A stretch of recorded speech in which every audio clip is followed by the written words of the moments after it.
Hey everyone, welcome back to Corporate Decoder, the place where we decode the corporate world. Today, we're diving into a Form 8K filing by 1606 Corp, a company that seems to be trying to rewrite its own story.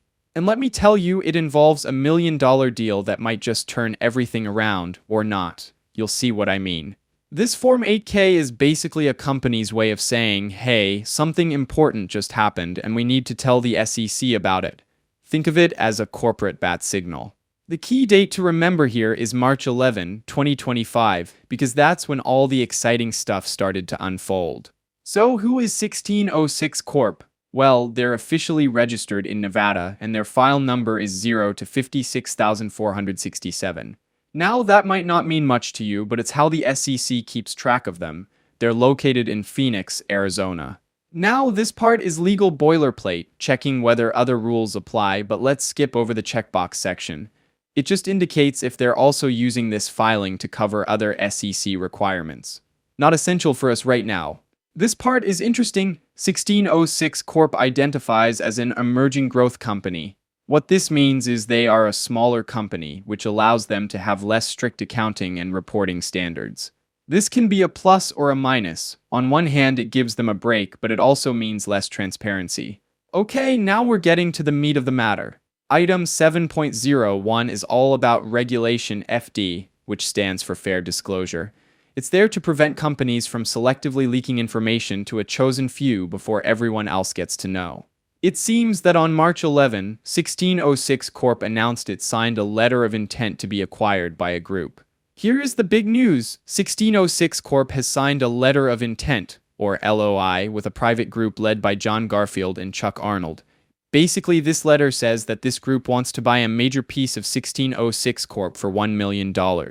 But here's a critical detail. This letter is non-binding. It's not set in stone like a contract. It's more like saying, hey, we're really interested, but with an escape hatch if things change. This disclaimer is saying, hey, just because we're sharing this doesn't mean we think it's super important.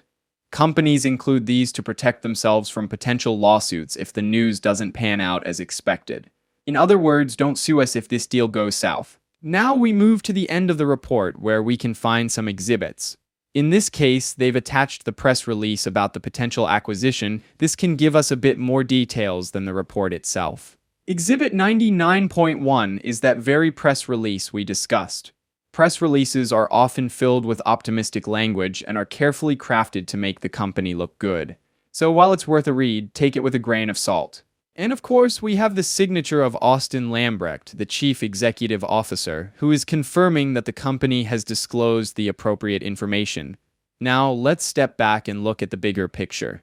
What does all this mean for 1606 Corp? This company, which is small enough to be considered an emerging growth company, is looking at a potential big change.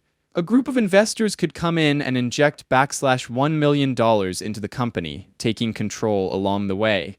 This could give the company a lifeline, new direction, and resources. However, this is not a sure thing. The letter of intent isn't a guarantee. The deal could fall apart due to disagreements, market changes, or the investors finding something they don't like during their due diligence. If I had to provide an opinion, I'd say it all boils down to these key factors. The main thing is to figure out if the deal will actually happen. Non-binding agreements can easily fall apart, so the company will have to make this deal enticing to the investors. What are Garfield and Arnold's plans for 1606 Corp? Do they have a clear strategy to grow the company, or is this just a financial play? The company might be worth looking into in the future, but it is too early to make any concrete conclusions based on the little information we have. Ultimately, this SEC filing tells the story of a company at a crossroads. $1 million deal hangs in the balance, offering a chance for a fresh start, but also carrying the risk of uncertainty. Whether this leads to a happy ending or just another chapter in 1606 Corp's journey remains to be seen. Thanks for watching Corporate Decoder.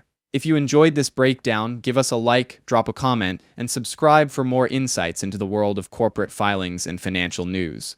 Until next time,